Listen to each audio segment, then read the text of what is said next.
መንግስት የያዛቸውን የግብርና ልማቶች ውጤታማ እንዲሆኑ መንግስት ብቻ ሳይሆን ዘርፉን የሚደግፉ መንግስታዊ ያልሆኑ አጋር ድርጅቶች ሚናቸው የጎላ መሆኑ ይታወቃል።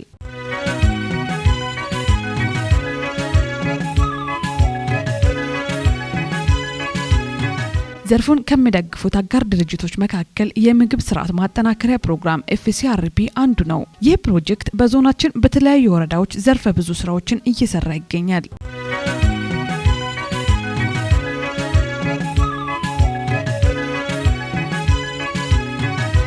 ፕሮጀክቱ ከሚደግፋቸው ወረዳዎች ውስጥ አንዱ ዴቻ ወረዳ ሲሆን በዛሬው ፕሮግራማችን በወረዳው ከሚሰራቸው ስራዎች መካከል ለእናንተ ለማድረስ ወደናል። አብራችሁን ሁኑ።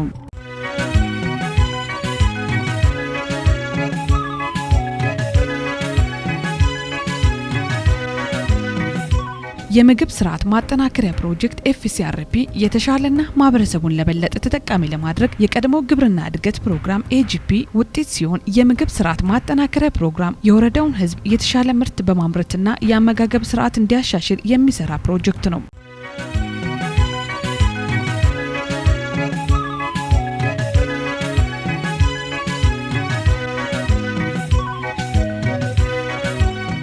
የምግብ ስርዓት ማጠናከሪያ ፕሮግራም በዋናነት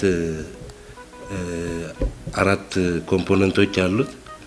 ከነኛ አራት ኮምፖነንቶች ውስጥ ኮምፖነንት አንድ የሚባለው የተለያዩ ተቋማትን ኢኩዊፕድ የማድረግ የኤክስቴንሽን አገልግሎቱን ተደራሽ ለአርሶ አደሩ ተደራሽ እንዲሆን የተለያዩ ድጋፎችን የምናደርግበት ዘርፍ ነው ኮምፖነንት አንድ የምንለው። ኮምፖነንት ሁለት የሚባል አለ። አብዛኛው የመስኖ ተቋማትን የምንገነባበት የመስኖ ተጠቃሚ ማህበራትን እናሻሽልበትና አቅማቸውን ዴቨሎፕ የምናደርግበት ኮምፖነንት ነው። ኮምፖነንት 3 የገበያ ትስስርን የሚይዘውና በዛ ውስጥም ኢንተርፕራይዝ ቡድኖችን ድጋፍ የምናደርግበት ኮምፖነንት ነው። ኮምፖነንት 4 ያው የማኔጅመንት ስትራክቸሩን የያዘ ኮምፖነንት ነው። ኮምፖነንት 4 የምንለው ይህን ይመስላል። ወረዳችን ላይ በርካታ መንግስታዊ ያልሆኑ ድርጅቶች አሉ። ከነዚህ ሁሉ ደግሞ የአንበሳውን ድርሻ ወስዶ የሚሰራው FCRP ፕሮግራም ነው። የFCRP ፕሮግራም በርካታ ስራዎችን አጠቃላይ ግብርና ስራዎች በሚያሳልጥ መልኩ እየሰራ ይገኛል። ሲጀመር እንግዲህ FCRP የምግብ ስርዓት ማጠናከሪያ ፕሮግራም ነው። ስለዚህ ከምግብ ስርዓት ጋር የተገናኙትን ስራዎች ሁሉ ይሰራል ማለት ነው። ከዚህ ጋር ተያይዞ ዋናነት የአርሶ አደርን ማህበረሰብ ኑሮ የመቀየር ከምግብ ራስን ከመቻል ጀምሮ ብዙ ስራዎችን እየሰራ ይገኛል። ከነዚህም ከሰብል ምርቶች አንጻር ስንይዝ ያው እንደምታወቀው አገሪቱ በጣም ትኩረት ሰጥታ ከምትሰራባቸው ስራዎች ለምሳሌ የስንዴን ስራ እጅግ በጣም እየደገፈ ይገኛል። ይህ ስንዴ ስራ ደግሞ በተደራጁ አርሶ አደሮች፣ ወጣቶች እና ሴቶች ምርጥ ዘር አቅርቦት አጠቃላይ ሙሉ ቴክኖሎጂ ፓኬጅ በማዘጋጀት እየከወነ ይገኛል። ከዛም ጋር ተያይዞ ከምርጥ ዘር አቅርቦት አልፎ ምርት አሰባሰብ እስከ ምርት ትመናና ምርት ቅመራ የአርሶ አደር በዓል እስከ ማስጎበኘትና ውጤታማ ማድረግ ላይ ይሰራል። ፕሮጀክቱ በሰው ህይወት ላይ ለውጥ ለማምጣት አላማ ይዞ የመጣ በመሆኑ በግብርናው እድገት ፕሮግራም AGP ያልተከናወኑ ተግባራትና በምግብ ስርዓት ማጠናከሪያ ፕሮጀክት የተቀመጡ ግቦችን በአግባቡ ለመፈጸም እየሰራ ይገኛል። ከነዚህም ውስጥ ተደራጅተው ወደ ስራ የገቡትን መደገፍ ሲሆን በዶሮ እርባታ ተደራጅተው የገቡት በፕሮጀክቱ ድጋፍ ብዙ ጥቅም እያገኙ መሆናቸውን ለማወቅ ችለናል። ዶሮ እንቁላልና ስጋ ዶሮ እርባታ ላይ ነው የሚሰራ። አሁን ጥሩ ለውጥ ላይ ነው ያለው። አንዴ የፋስካን ነው አንደኛ ያወጣ ነው። እዛ የተወሰነ ብር ጥሩ እንትን አለ፣ ጥሩ ድጋፍም አለ፣ ጥሩ ውጤትም አለ። አንዴ 300 ዶሮ ነው ገባው አንደኛ ዙር። ሱኒ የሆነ ደልበን ምናምን ወተን 180 ሺህ ምናምን ነው የሸጠ ነው። አሁን እዛ ትርፍ 350 አስገብተን አሁን 350 ለገና ያወጣ ነው። አሁን የሸጠን አሁን አንዱ 650 እና 7 በት ነው የሸጠን። እንግዲህ እንደ እርባታ ባለማነቴ አገልግሎት የምሰጣቸው አንደኛ ወደ መጀመሪያ ወደ እርባታ እንዲገቡ ያው የግንዛቤ እንትኖችን ሰጣቸዋለሁ፣ ሀሳቦችን ሰጣቸዋለሁ። ከዛ ወደ ስራው ከገቡ በኋላ ደግሞ ሙያው የሆኑ ቴክኒካል የሆኑ ነገሮችን ያው ከእርባታ ስራ እንግዲህ አብዛኛው አንዱ የምንደግፈው አንዱ ዶሮ ነው። እሱም ለዶሮ ማህበሩ አንዳንድ ያው ከመጀመሪያ ከግዢ ላይ የዝርያ መረጣ ሲቀጥል ደግሞ ወደ ውጤት እንዲገቡ ቴክኒካል የሆኑ ሙያው የሆኑ ድጋፎችን እንሰጣቸዋለን። ያው በዛ ልክ እየደገፍን ነው ያለ ነው። እንግዲህ ከድጋፍ ካደረግንባቸው 3 ኮመን ኢንተረስት ግሩፕ የሚባሉት በፊትና አሁን በኢንተርፕራይዝ ስም ጂቢኢ ተብሎ ግሩፕ ቤዝድ ኢንተርፕራይዝ ተብሎ የተለዩና የራሳቸውን ቢዝነስ ፕላን መተዳደሪያ ደንብ አዘጋጅተው ለኛ የድጋፍ ሰፖርት የሚያቀርቡበት ሁኔታ አለ። በዛ ልክ ኮስት ሼር አለው። እነሱ ወጣቶቹ የተደራጁ ቡድኖቹ 25% እኛ ደግሞ 75% አድርገን የምንደግፍበት ስርዓት አለ በፕሮግራሙ። ከዛ ውስጥ አንድ የዶሮ እርባታ ቡድን አለን እዚህ አውራዳ ከተማ ላይ የተደራጀ፣ የፍራፍሬ ችግኝ ጣቢያ ላይ የተደራጀ ሌላ አንድ ቡድን አለን። እንደገና በዘር ብዜት ላይ ተደራጅቶ የድንች ዘር ሲያመርት የምናየው አንድ ቡድን አለ። ከዛ ውስጥ እንግዲህ ከ3ቱ አንዱ የአውራዳ ዶሮ እርባታ ኢንተርፕራይዝ ቡድን ነው። ያ ቡድን እንግዲህ ያው የቢዝነስ ፕላኑን ካዘጋጀ በኋላ ለኛ የድጋፍ ጥያቄ አቅርቧል። 10 ሴቶችና 7 ወንዶች በአጠቃላይ 17 ቡድኖችን የያዘ ነው። በዛ ልክ የተገነባ ቤት ነበረ ለዶሮ እርባታ። ያንን ቤት ከፕሮግራሙ ሰፖርት ተደርገዋል። የሌማት ትሩፋት ስራ አንደኛውና ዋነኛው ነው። ከሌማት ትሩፋት ስራዎች አንጻር ስናይ የዶሮ ስራ የ48 ቀን የ1 ቀን የ01 ቀን እድሜ ያላቸውንና የ48 ቀን እድሜ ያላቸውን ዶሮ እንደዚሁም ወጣቶች፣ ለሴቶች እና ለአርሶ አደሮች በጣም መልካም በመሆኑ ሳይንሳዊ በሆኑ ስራዎች ላይ አሟልቶ እየሰራ ይገኛል።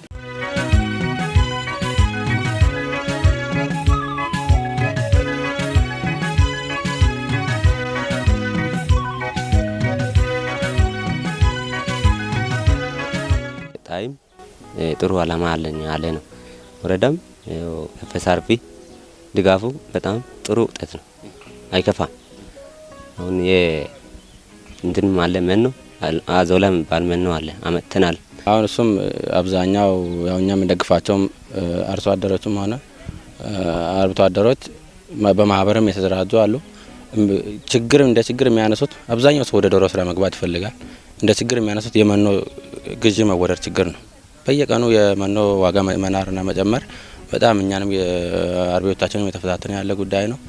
ያው እሱን በተቻለ ከዛኛው ከፋብሪካ ከሚመጣው በተጨማሪ እዚህ በአካባቢ ያቀነባበር የምንሰጣቸው ተጨማሪ የምንደግፋቸው አለ። ሲቀጥል ደግሞ አዲስ ቴክኖሎጂ መጣል፣ እሱም አዞላም ይባል።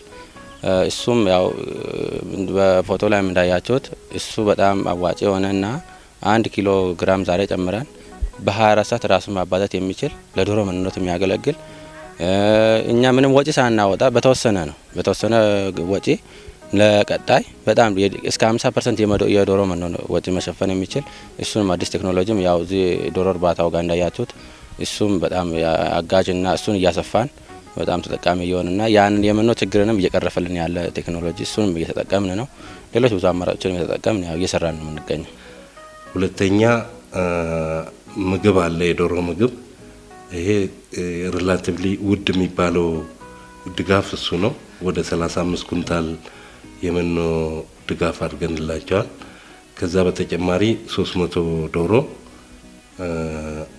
የ48 ቀን ዶሮዎች ሰፖርት ተደርገዋል በፕሮግራሙ። ከዛ በተጨማሪ ስልጠና ነው እንግዲህ የክህሎት ስልጠና በሚሰማሩበት ዘርፍ ላይ ለሁሉም ቡድኖች ስለምንሰጥ ይሄም በዶሮ እርባታና አያያዝ ላይ እንደውም ጤና አጠባበቅ ላይ በቂ የሆነ የስልጠና ድጋፍ አግኝተዋል። ከዛ ውጪ አነስተኛ ነገሮች አሉ በቡድኑ ድጋፍ የተጠየቁና እነኚህ የእጅ መብራት እንዲሁም ደግሞ ሶላር ባትሪዎች እነኝን ድጋፍ አድርገንላቸዋል። ከዛ በተጨማሪ በቅርብ አዲስ ቴክኖሎጂ ነው ወደ ሀገራችን የገባና ይሄ የፋብሪካ መኖ እጅግ በጣም ውድና አሁንም ዋጋው ደግሞ ከእለት እለት እየጨመረ የሄደበት ሁኔታ ስላለ ያንን ተፈጥሯዊ የሆነና እዛው እያረቡ የመኖ ፍላጎታቸውን የሚያሟሉበት ሁኔታ የሚፈጥር አዞላ የሚባል ቴክኖሎጂ በቅርብ የገባ አለ። ያንን ከክልልና ከዞን ጋር ተነጋግረን ኢሚዲየትሊ ነው እንደውም እኛ ዞን ውስጥ እንደገባ ነው የመጀመሪያው ተጠቃሚ የሆነውና ያንንም አዞላ አምጥተን ጉድጓድ ተቆፍሮ ፕላስቲክ ለብሶ አሁን እያለማን ነው ያለ ነው። እንግዲህ ያ አዞላ ራሱን በየ24 ሰዓት ደብል የሚያደርግ ስለሆነ የመኖ እጥበታቸውን ይደግፋል ብለን እናስባለን። ከዛ በተጨማሪ ደግሞ ይሄ ቴክኖሎጂ ዘላቂ የሆነ መኖ በእጃቸው ላይ እንዲኖር ያደርጋል ብለን ታሳቢ እናደርጋለን።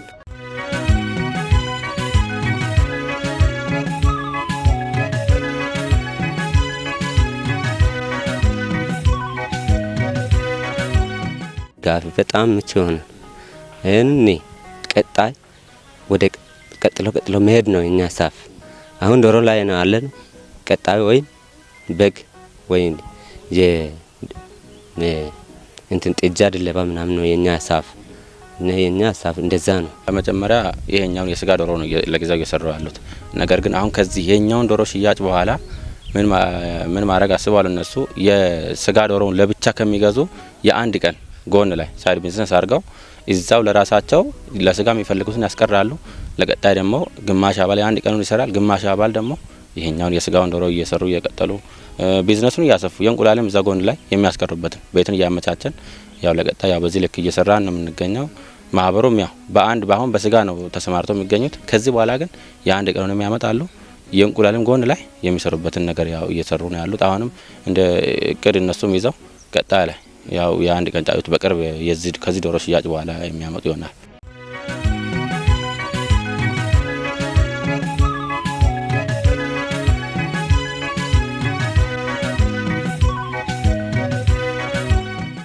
ማህበረሰቡን ተጠቃሚ ለማድረግ በየደረጃው የግንዛቤ ፈጠራም ድጋፍና ክትትል እንደሚያስፈልግ ይታወቃል። ፕሮጀክቱ በወረዳው የእንስሳት ዝርያ ማሻሻል፣ ስርዓተ ምግብን ማሻሻል፣ የተሻሻለው ሁለገብ ህብረት ስራ ማህበራት መጋዘን ግንባታና በአትክልትና ፍራፍሬ እንዲሁም በሰብል ልማት ላይ ትኩረት በማድረግ እየሰራ ይገኛል። በ2016 ዓመተ ምህረት በፍራፍሬና ቡና ችግኝ ብዜት ላይ ወጣቶችን ከኢንተርፕራይዝ ቢሮ ጋር አደራጅተን አስገባን።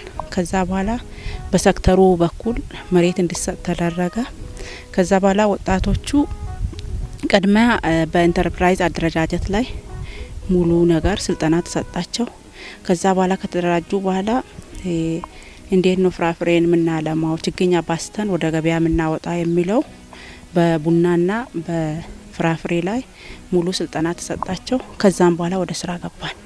ከዛም በኋላ ወጣቶቹ ወንድ 12 ነው፣ ሴት 5 ናት። በድምሩ 17 ወጣቶች ላይ ነው እየሰራን ያለ ነው። ምን ሰራው አላማ የተለመደውን የአካባቢን አቮካዶ አልምተን አንደኛ ምርታማ አይደለንም፣ ሁለተኛ አመቱ ብዙ አመት ነው የሚወስድብን፣ ሶስተኛ የሚከሰተውን በሽታም ክስተትም ለመከላከል ነው። አራተኛ ደግሞ አቮካዶ የእናቱን ባህሪ ይዞ እንዲወጣና ምርታማ እንዲሆን በማሰብ ነው ወደዚህ ስራ የገባ ነው። ኤርሞ ቀበሌ ላይ የተደራጁ ወጣቶች አሉ። እንደዚህ እነኛም 5 ሴትና 9 ወንድ ወጣቶች ናቸው የተደራጁት። ችግኝ ጣቢያው ቦታ ከወረዳው አመራር ጋር ተነጋግረን የወል የነበረ ወይንም በመንግስት የነበረ ይዞታ ወስደናል 1.5 ሄክታር ለወጣቶቹ። እንግዲህ ወጣቶቹ መሬት አልባ ነበሩ፣ ስራም የሌላቸው ወጣቶች ነበሩና አንዱ ትልቁ ድጋፍ የቦታ ማስገኘት ነው። ቦታውን ከተረከብን በኋላ እንግዲህ የምንጣረው ስራ ሌሎች ተጓዳኝ ስራዎች፣ የእርሻ ስራዎች አከናውነዋል ወጣቶቹ። ልክ እንደዛው ኮስት ሼር አዋጥተዋል 25%። እኛ ደግሞ የራሳችንን ድጋፍ አድርገናል። ከዛ ድጋፍ ውስጥ እንግዲህ ፖሊባግ የምንለው ለአቮካዶና ለቡና የሚሆን ፖሊባግ ገዝተን አቅርበንላቸዋል። ከዛ በተጨማሪ የቡና ዘር ስፔሻሊቲ ኮፊ 20 ኪሎ ግራም ዘር ገዝተን አቅርበንላቸዋል። ሌላው አቮካዶ ነው። ሳይሆን ግዢ ፈጽመናል ለነሱ። ከዛ በተጨማሪ ሩት ስቶክ የሚባል አለና በዘር የሚባዛ ግራፍት የሚደረግበት ችግኝ ራሱ አቮካዶም በፍሬ የምናባዛበትን አቮካዶም እንደዚሁ ግዢ ፈጽመንላቸዋል። አሁን በጥሩ ሁኔታ ላይ ነው ያለው። አቮካዶም ግራፍት የተደረገበት ሁኔታ አለ። በእርግጥ የተወሰነ ይቀራል። አሁንም ሁለተኛ ዙር ሲደርስ ደግሞ የሚዳቀል ይኖራል። ያም ወደ 10,000 አካባቢ የሚሆን አሁን ያዳቀሉበት ሁኔታ አለ። ሌላ በተጨማሪ ቡና አሁን በዘር ከፈላበት ወደ ፖሊ እየተዛወረ ነው ያለውና በዛም እስከ 40,000 አካባቢ ቡና የሚዛወርበት ሁኔታ ያለ ነው የሚሆነው ማለት ነው። ሌላኛው ከሱ ጋር ተያይዞ የአትክልትና ፍራፍሬ ስራዎችም ከዚህ ጋር ተያያዥ ናቸው። የአትክልትና ፍራፍሬ ስራ ስንል እንግዲህ ራሱን አስችሎ ወጣቶችን አደራጅተው ዘመናዊ በሆኑ ስራዎች ምርትና ምርታማነታቸውን በሚያሻሽሉ ምርቶች ላይ ለምሳሌ አቮካዶ፣ የተዳቀለ ድቃይ አቮካዶ ዋናው ሩት ስቶክ እዚህ በማዘጋጀት ሳይሆን ከሌሎች አካባቢዎች ከይርጋለምና ሐዋሳ አካባቢ በማምጣት ባለፈው እንዳያችሁት ምርጥ ስራዎችን ሰርቶ አዳቅሎ እዚሁ ወጣቱ የሚተክላቸውን ተክሎ ማሳ ያለው ይጠቀማል። መትከል የማይችልና ማሳ ይዞታ የሌለው ሽጦ እንደዚሁ የኪስ ገንዘቡና አካውንቱን እያዳበረ ወደ ተሻለ ስራ የሚገባበት ደረጃ አለ። ከዚሁም ጋር ተያይዞ አሁንም ከአትክልትና ፍራፍሬ ጋር ተያይዞ የተለያዩ የወጥ ድንችና ሌሎች የስራ ስራዎችንም ከአትክልት ጋር እየሰራ ይገኛል።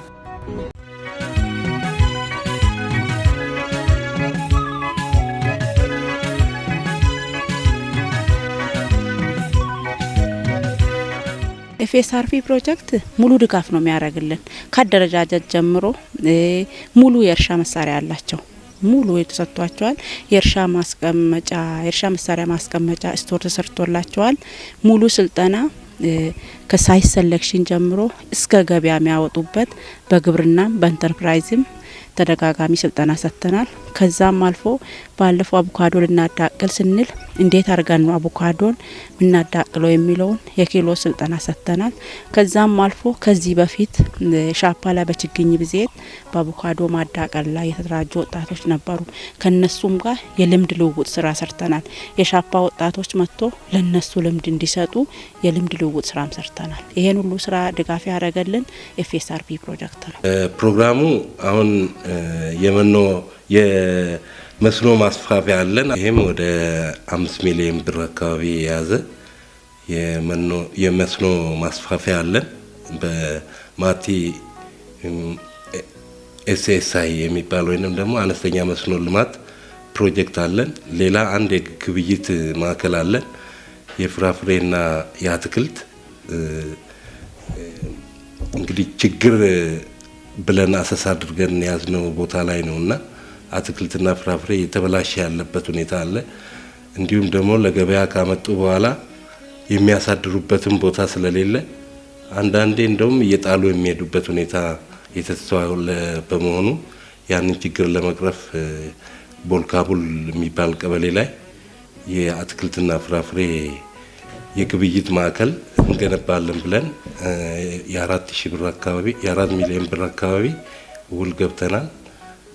ትልልቅ የሚባሉ ስራዎች እነኚህ ናቸው። ሌላ ልክ ቅድም ስገልጽ እንደነበረው በዚህ አመት ደግሞ 4 ቡድኖችን እንደግፋለን ብለን እቅድ ይዘናል።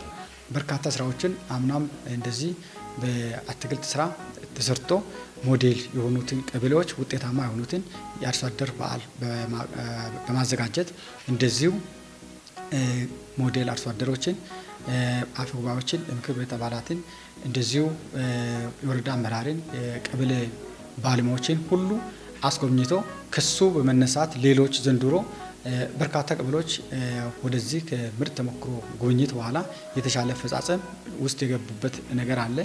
ሌላኛው ደግሞ ከዚህ ጋር ተያይዞ የአሳ ስራ ነው። ከሌማት ትሩፋት ስራዎችም ያው አትክልትም ከሌማት ትሩፋት ስራዎች አንዱ ነው። የአሳ ፖንድ ጫጩት ዝርያቸው የተሻሻሉትን ጫጩቶችን ገዝቶ በማምጣት ደረጃውን የጠበቀ የአሳ ፖንድ ተዘጋጅቶ እንደዚሁ አሁን አሳ እኛ ጋር በማምረት ከምግብነት ከመጠቀም አልፎ ያው እንግዲህ ድሮ እንደሚታወቀው አሳ አባቶቻችን እንግዲህ በጋ ሲመጣ ወደ ትላልቅ ወንዞች እየሄዱ ዶ ማምጣት በዛም ሂደት ላይ ደግሞ ህይወት ማጣትም አለ። በተለያዩ ነፍሳቶች እንስሳቶች መበላት በእባብ ሁሉ በውሃ መበላት ሁሉ አለ። ከዚህ ወጥቶ ወደ ዘመናዊ አድርጎ ወደ ጓሮ አሳን በማምጣት ምግብነት መጠቀም ከምግብነት አልፎ ደግሞ እስከ ገበያ በማቅረብ የኢኮኖሚ ለውጥም ያመጡበት ነገር አለ። ይሄ ለምሳሌ የሚጠቀሱበት ቀበሌዎች አሉ። ኡፋ ላይ እንደዚሁ ባሃ ላይ ጉንድራ ሾራ ላይ በርካታ ቀበሌዎች ላይ ጥሩ በሚባል ደረጃ ላይ ለጉብኝት የበቁትን የአሳ ፖንድ ስራ ተሰርቷል።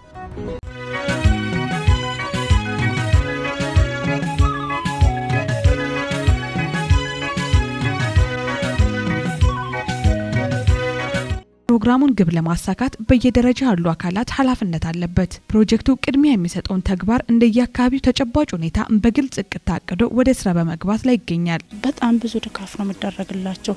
እኔው መተመን እንትን አለ እንጂ አሁን ለምሳሌ በዚህ ዙር ወደ 4000 አቮካዶን ያዳቀል ነው። አጠቃላይ 10452 ነው ያፈሰስ ነው ችግኝ ማለት ነው። ከ10452 ውስጥ በዚህኛው ተርም 4000 ነው ያዳቀል ነው። 4000 ቢያንስ አንዱን 2050 ሂሳብ ነው እንሸጣለን የምንለው። ያ ማለት ከሚሊዮን በላይ ወጣቱ አግኝቶ ለሌሎቹም የስራ እድል እንዲፈጠር ድረስ ነው ድጋፍ እየተደረገ ያለው።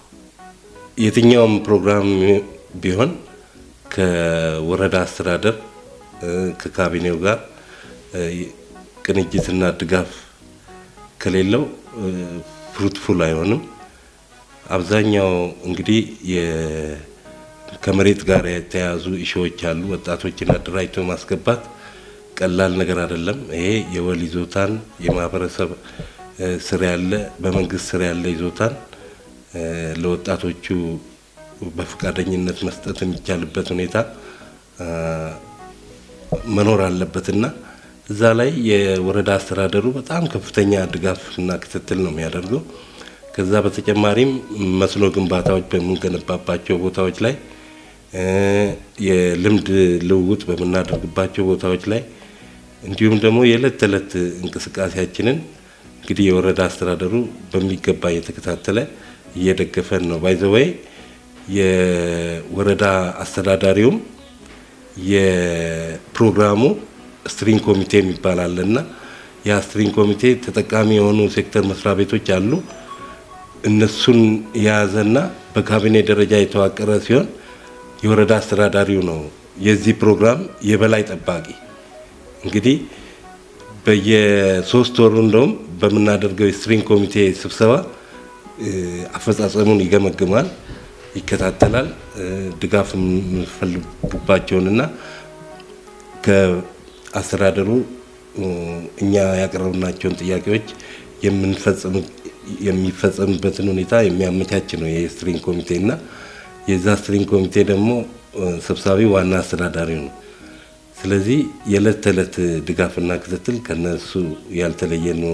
እንደውም ሌሎች ወረዳዎች ላይ ከሚነሱት አንዳንድ እንቅፋቶች ጋር ሲስተያይ እኛ ወረዳ ላይ ደግሞ ይበልጥ ፕሮግራሙን እየደገፉ ያለበት ሁኔታ መኖሩንና በአጋጣሚም በጣም ለወረዳ አስተዳደሩ ምስጋና ላቀርብ እፈልጋለሁ። አሁን ባለንበት ሰዓት ላይ ያው ኤፍኤስአርፒ በርካታ ገንዘቦችን ከወረዳ መንግስት ከዞን መንግስት ጋር በመናበብ አፍሶ እስከ መሬት ተጨባጭ የሆነ ውጤት እንዲመጣ እያደረገ ይገኛል። ለዚህ አርሶ አደር በትኩረት ይሄ የሚሰጠውን ሀብት በጥንቃቄ ወዳልባሌ ቦታ ላይ ሳደርግ እንዲጠቀምና በተለይ ወጣቶችና ሴቶችን እጅግ ተጠቃሚ ስለሚያደርግ ወጣቶችና ሴቶች ይሄ የሚሰጠው መነሻ አንድ ፕሮጀክት መነሻ ይሰጣል፣ ሁላ አይኖርም። ይሄ መነሻ በመጠቀም አሁን ተደራጅተው የጀመሩ ወጣቶችም ሴቶችም የተደራጁ አርሶ አደሮችም በሆን ይህንን አጠናክሮ እንዲሄዱና ከዚህ መነሻ ራሳቸውን ችሎ ወደፊት እንዲቀጥሉ ማድረግ ጉዳይ እንዲጠናከርበት ነው። ሌላው አርሶ አደር ደግሞ በየጊዜው የሚሰጠው ዘር ቀላል አይደለም። አሁን ምርጥ ዘር ሲዋን የሚለው ሲመጣ ለቀጣይ ሌላ ምርጥ ዘር ከመጠበቅ እሱም በጥንቃቄ ከዘር እስከ ምርት አሰባሰብ ድረስ በትክክል አከማችቶ ከግብርና ባለሙያ ምክረ ሀሳብ ጋር ተጠቅሞ ለቀጣይ ዘር ምንጭነት እንዲጠቀሙና ውጤታማ እንዲያደርጉ ነው። ሌላው ደግሞ የግብርና ባለሙያዎቻችን ቀበሌ ላይ ያለው ከቢሮ እስከ ታች ያለው ያልተቋረጠ ድጋፍና ክትትል ሙያዊ እገዛ ሰጥተው ውጤታማ እንዲሆኑ ነው።